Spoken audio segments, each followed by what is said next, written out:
Hare Krishna. So many of us do a lot of activities in life. All of us work very hard, engage in different projects, study, and try to become successful. Some become very rich, some become popular, some become famous, others become mediocre, ordinary, some even die unknown. So, are all these different activities that we are doing and engaging in, is this just the results of our past karma? Or are these some free wills that we have taken along the way? So let us see. Now, in general, 99.9% of all living beings in the material world are simply exhausting their karmas. And I say living beings is not just humans. Every living being in this world is just extending or carrying out or living out their karmas, their previous karmas. So, in one sense, if somebody in this life you see who becomes rich, becomes famous, they're just exhausting their karmas. That's it. So, where does free will come? Free will, that 0.1%, that small chance of free will comes when we choose to listen or align ourselves with devotees or God. Now, we all have this experience when someone does something bad or about to do something bad, there's a guilty feeling within the heart. There's a conscience which says that, no, maybe I should not. But most of the time, we choose to ignore this conscience and we still do the wrong thing, as if we are pushed by the urges of the senses and the mind. So, those who follow the urges of the senses and mind, that is just exhausting their karma, because karma has made the senses and mind to act in that way. But those who choose to control or avoid or ignore the senses and mind's pushes, but chooses to align with God or the devotees, that is actually exercising our free will. Give an example.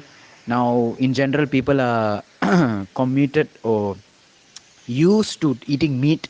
So, for example, there's someone who's born in a meat eating family, and because of that, they are also eating meat. Again, this is karma. And the whole life, they get the association of people who eat meat and they never knew anything else. So, just an example.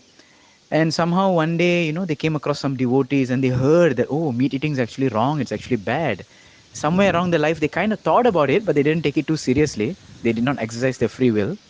So now, after having come into the association of devotees, having somewhat understood, now if a person chooses to change, that is actually exercising their free will.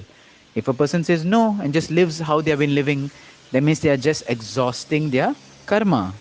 So, therefore, in reality, only the devotees of the Lord are actually the ones who are exercising their free will in one sense, because everyone else is just functioning under the push of karma.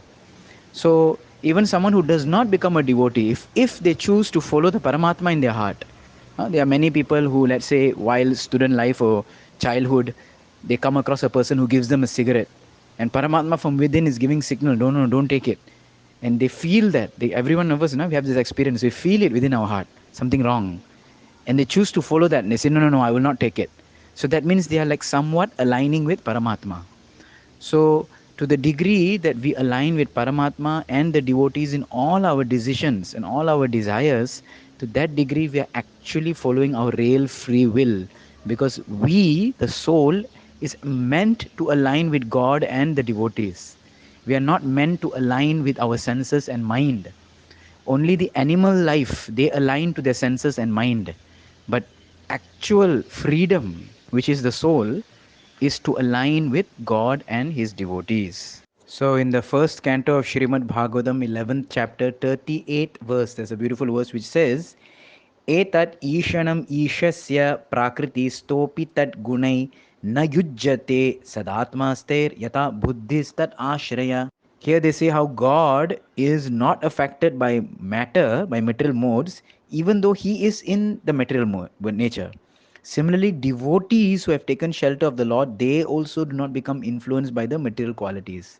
Therefore, to the degree that we align with Paramatma, Krishna, or the devotees, we are not bound by our karma. And whatever we do is actually real free will.